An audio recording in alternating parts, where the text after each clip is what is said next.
directors, the shareholders of the companies are, and we do oblige such agencies. And very recently, in the last 2 years, we noticed a particular trend where applications were coming to the commission to register pre-incorporation contracts. And those pre-incorporation contracts cover unlanded properties. Thankfully, there are lots of lawyers in the village. And pre-incorporation contracts are contracts entered into on behalf of the company before incorporation. But we observed that these contracts were entered into maybe like 15 years ago, covering unlanded property, and the company was registered very recently. So we suspected foul play, and we noticed that it legitimized an illegal transaction, and we found out the application. So from our end, we continue to partner with EFCC, and just to cap it off, we've been inundated with petitions on illegal changes of boards of directors of companies and shareholders. And upon review and scrutiny of those petitions, you notice that there are landed properties belonging to corporate entities. Certain persons who are impostors, they go behind the scene, they move the name of directors, shareholders, and as fast as possible, effect sale of those properties. And the commission is investigating those ones, and where changes are necessary, we avoided some of those changes made on company records in collaboration with EFCC, the police, and law enforcement agents. Thank you. Thank you very much. Yes, if I may ask, just for clarity, the beneficial interest register, my worry is who does the registration? Is it the beneficiary who does want to know? Is it the director and shareholders who are hiding the beneficiary?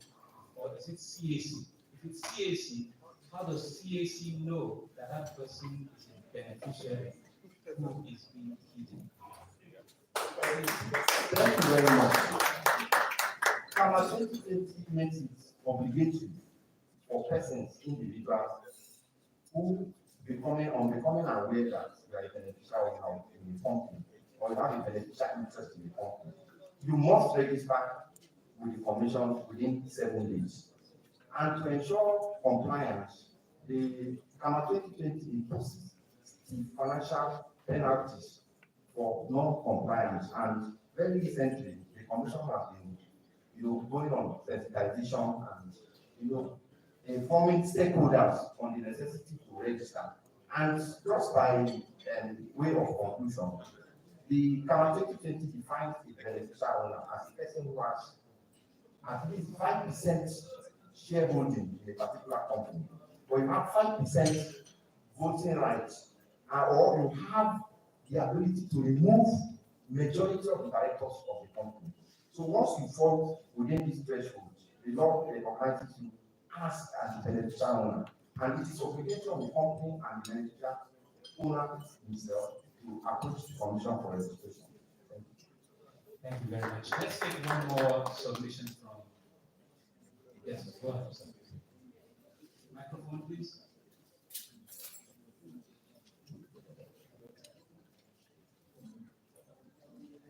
Thank you very much. My name is Ohowa Anthony Kyoya. I'm the chairman of Real Estate Developers Association of Nigeria, SAT chapter. And incidentally, I'm one of the persons who have taken the pains to study real estate and anti-money laundering in this country to a PhD level. So I understand the scenario we are dealing with here. The issue we have on hand is a very, very critical one. And everybody's hands must be on deck to be able to resolve this issue, especially on the side of the regulators. The chairman has spoken, and there are two people who spoke before now, and I want to say that we must understand that most of the things we are discussing here today are merely consequences that leads to corruption or money laundering. You have, as a developer, when the FCT minister, this present one, came into power, I paid him a courtesy call, and I requested, let's go back to 2002 model of the real estate of land allocation to developers. And I tried my best to explain to him what that would do for us. In the real sense, for anybody to develop 100 hectares of land, a single developer will take him about 20 years. It's not a day job, and it costs a lot of money. And I really wonder how an individual who is not a developer will be given about 200 hectares. And you think there won't be a problem? Of course, there's not to be a problem, because the person you are giving this land to does not have the capacity to develop 200 hectares and does not know what it is to develop 200 hectares because he's not a developer. In 2002, my president has said it.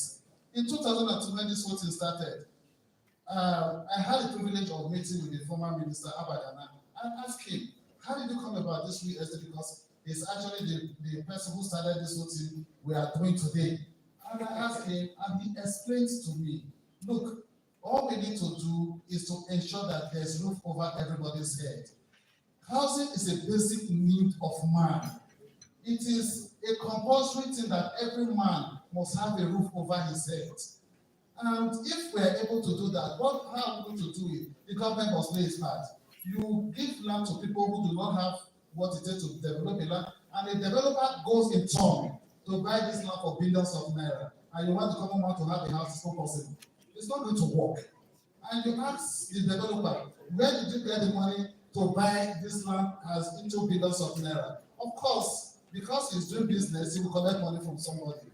So we have to look at what are the causes of this problem. One of the causes of the problem of we are facing here today is, first of all, that lands are not allocated to genuine developers directly. If you allocate lands to them, if you give me 10 hectares of land to develop, it will take me about 5 years to actually develop that land in such a way that the common man can buy from it. If I go and buy it from somebody, it means that the common man cannot buy my house. So it is important that the government has to play its own part. I paid visit to several organizations, and I also wrote to the chairman of EFCC to pick us. Of course, unfortunately, he was not able to meet with me, and one of his officers met with us. So please let us face reality and do what it is, instead of just rigmaroling and trying to beat around the bush. The major problem is that lands are allocated to people who do not know what to do with it.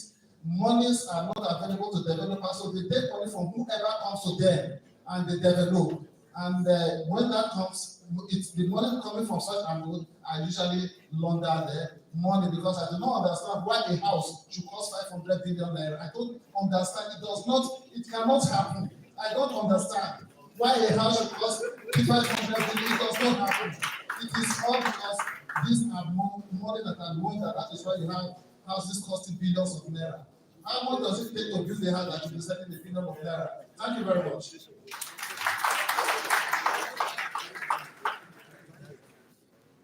Now, with that, I believe we've come to a very robust closure of the first segment. Before we move into a measure of the second and third segment, we'll make the measure for a particular reason, for want of time, and because the third segment is about legal remedies. So we put a measure. Now, before we move into that measure, I'd like to give room to the chairman, to the executive chairman of the EFCC, to have a closing statement on this segment, if there is any, sir. Thank you very much, sir. Thank you, Mr. Malapunto.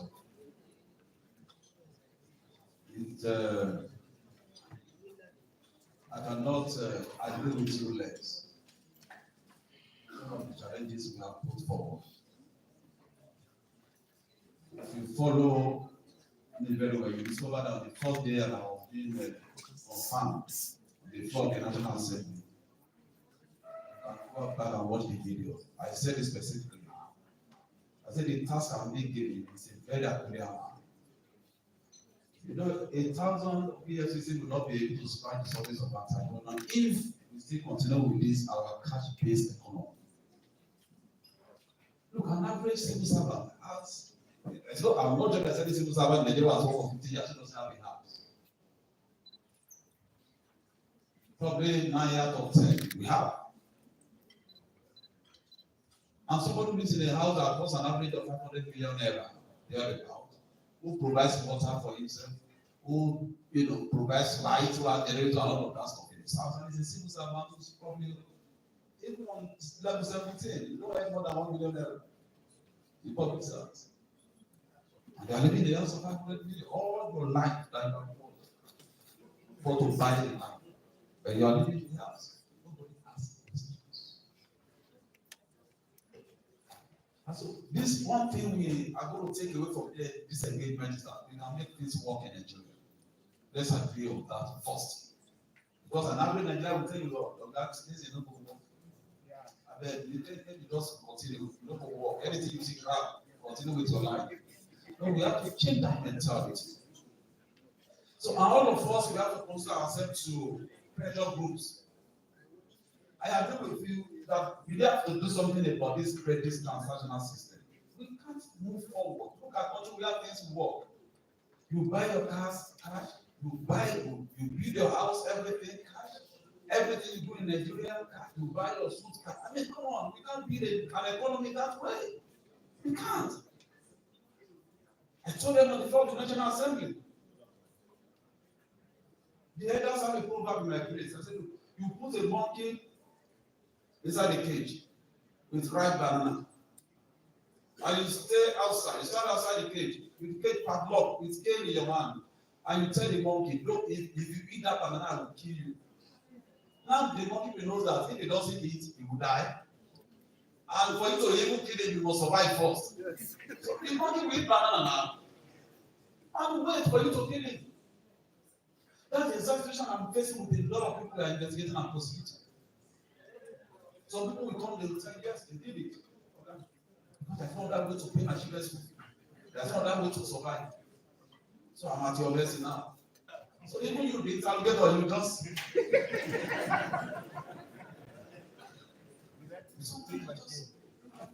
all of us must come together.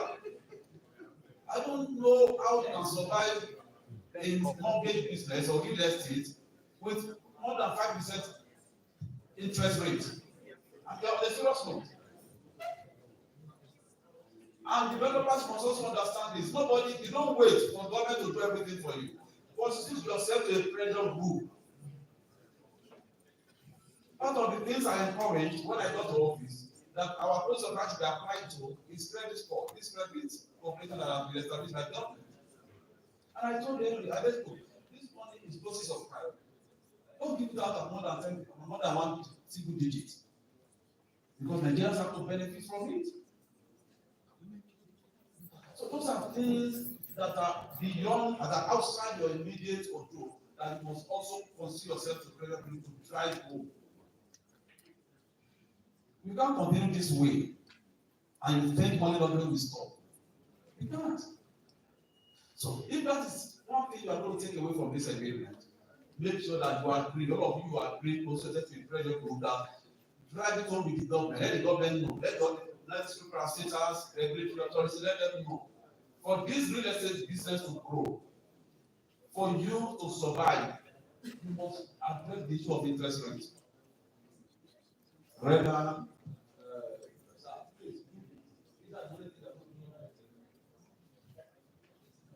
you are no longer there. I can see your card too, the way you are seeing your card. Some meetings with the bankers, all these people and all of that, let the government set aside special fund for real estate. They have it. A single digit. I don't know what's happening to that fund. A Federal Mortgage Bank, also savings. But by the time we go in and investigate some of these people too, you discover that so much like so many rackets don't know everywhere. Connivance with the players in the industry. Let's not be sincere. Let us agree. If you don't make this your sector survive, nobody will do it for you. Me, I will be waiting for money to be traced to your account and I will do my work. So you are the one that will make this sector survive. If that is where you are earning your means of and your livelihood from. Number two, I also want to address CAC. Please let's work together with the stakeholders. I'm not comfortable with the way the benefit ownership system is being run yet. Because my bank gets not paid, somebody has to find that. Then let's see that. Let us work together. On our part in the EFCC, we come in, bring you in for interrogation, force the party to declare your assets. We know CCTV do that, I mean, does that. We also have a statutory mandate to also create. So the first thing we give is your asset declaration. You agree with me? Some of you have come to my office to make statement now, you know, to respond. You tell you as if you are not having to make exist. That's the first thing we have to do. So if you do that, if you liaise with us and all the other stakeholders, you will discover that you get most times the necessary information you need to develop a very comprehensive register. So don't do it alone. Tell your RG, let us consider this task force that will include all the stakeholders, the statistics of the real estate we have, those of us who get statistics from our side, from the regulators and all of that, and let's put it together. So that you develop a very comprehensive register. And subsequently, we can design a template now. I will tell you, from my perspective, I can tell you what to look out for. I can tell you the kind of question you ask those who are coming to file with you. It says you need to put in those forms, how to design your forms in such a way that you elicit necessary information for you to develop a very comprehensive register. And so that's very, very key. Operationalization of that is key, very pivotal to the success of your business in this sector.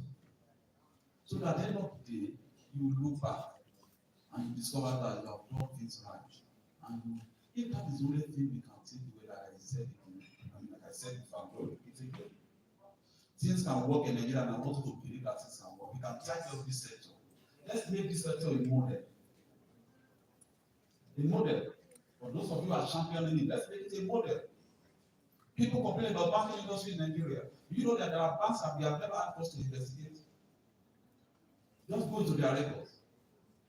Go to their records. There are banks that compliance is top in the operations that we have never had us to investigate. Meanwhile, there are banks that have been caught with their MPs. There are banks that have had us to take over this year.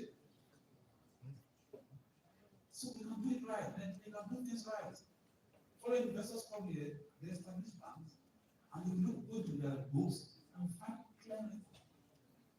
There are banks in Nigeria that take 10 million naira to, it will take you like forever to do documentation before they accept it from you. Meanwhile, there are banks that you investigate, you see $10 million deposited in the vault, no documentation, nothing. So it depends on who you are. It depends on how you want to run your business. It depends on your disposition towards doing things right. When you do it right at the beginning, the end will be right. But when you base your business, you build your business on fraud, at the end of the day, you will not survive. And we have seen them, I can give you numbers of them. So my message to you finally is that let us work together. Let us share the same spirit. Let us believe that we can make this sector, we can make it survive, we can make it, it can succeed. We can fill the gap, the housing gap in Nigeria. And we can do it right. Not just to do it right. Build that foundation so that those who are coming behind you will have something to give up. Lay the foundation that they have something. If the people who have come before you, if they have laid this kind of foundation, by now the business will be easy for you. Enough good foundation was laid for you. And so you too don't continue with that trajectory. Lay a good foundation for those who are coming behind you to build up. Thank you very much.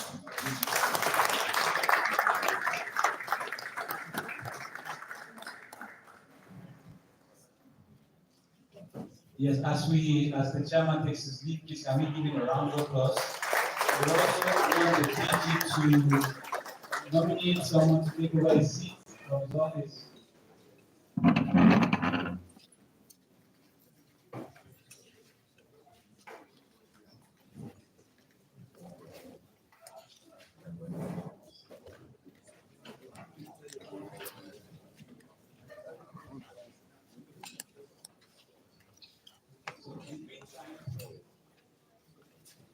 In the meantime, while we're waiting for a measure of the second and third segment, which will take us about 25 to 40 minutes as we close the day, I want the Director General of the Bureau of Public Procurement to also have his final remark while we wait for Mr. Harry Aaron to return to his seat, constitute the team for the second and third segment. Thank you very much, Dr. Please. Thank you very much. I would like to propose as follows. Number one, can we engage Federal Ministry of Housing, who is the policy making body on issues of housing in Nigeria? Can we engage Federal Ministry of Housing? That's the policy making body that has to do with housing in Nigeria. That's number one. Number two, can we also possibly look at developing ethical standards, ethical practices that guides what we do in the real estate sector?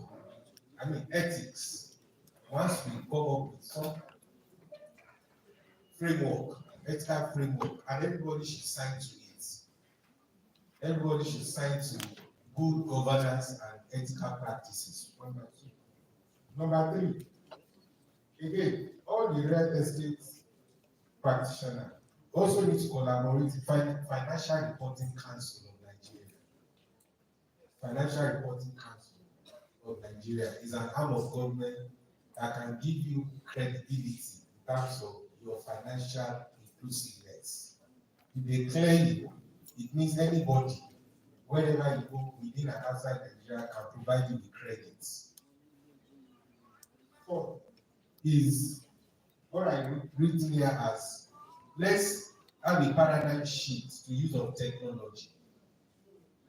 Technology to drive the procurement of real estate. Let it be competitive.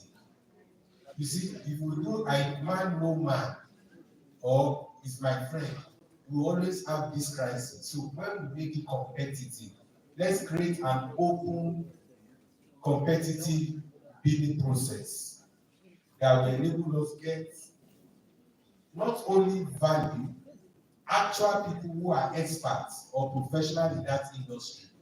Like my chairman said, the real people are developers.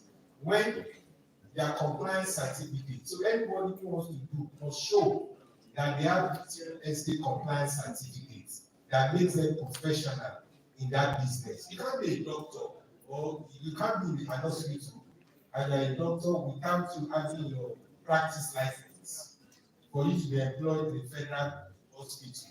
So we need to introduce that to the business of real estate. The last one is the credit card. There's a credit card set up by the federal government of Nigeria. If you visit them and discuss, they can help you to provide lending, credit card. So when the chairman was saying, I government has started that. You don't need to have money to own a house now, particularly civil servants. You don't need to have cash. Credit card is an agency set up by government that we can discuss with. Those ones finance, they can provide that. So take that on board too. The last is to say, everything I discuss is procurement based. It has every element of procurement in it. So therefore, there should be a strong collaboration with regulatory bodies that handle procurement, because that's the real source of a lot of funding in the real sector. Thank you very much. Thank you very much. One more time, please, a round of applause for the effective procurement.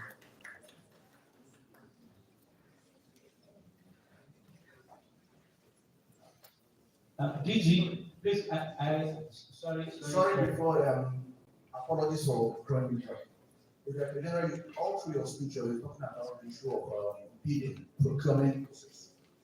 And the reason being that you said that's the major source of laundered funds. However, you failed to put into consideration in trying to control the issue of competitiveness of bidding.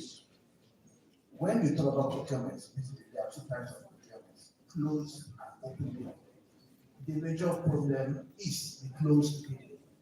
That is where, because we're talking about that, we're trying to control the percentage of profits on every contract.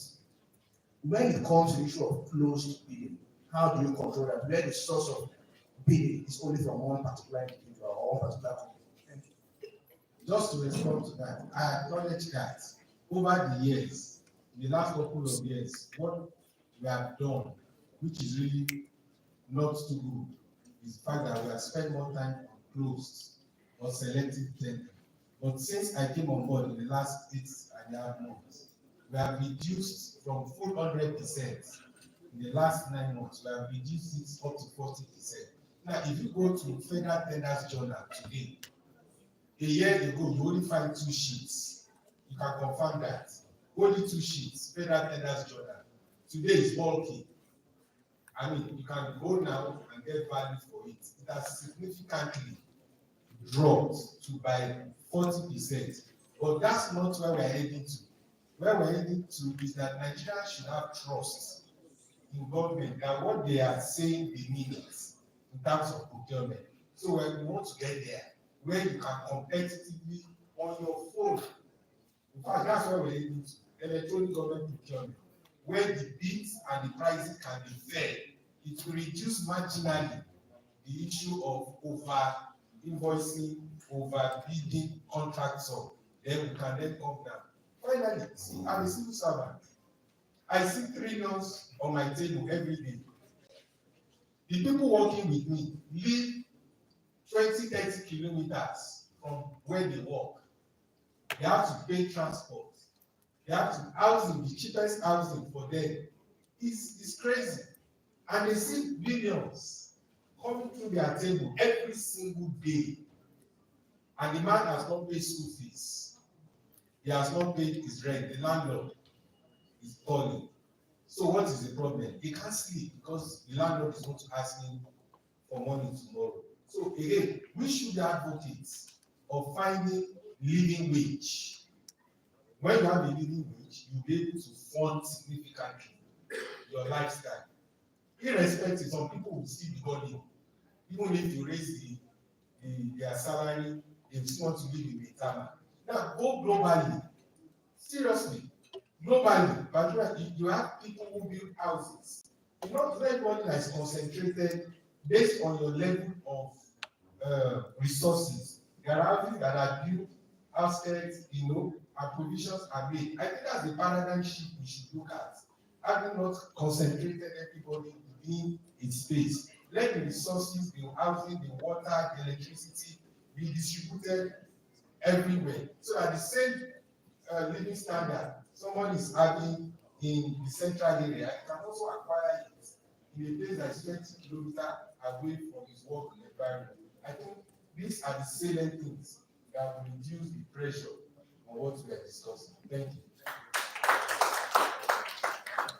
Thank you so much, Director General. Yes, thank you. We really appreciate your time.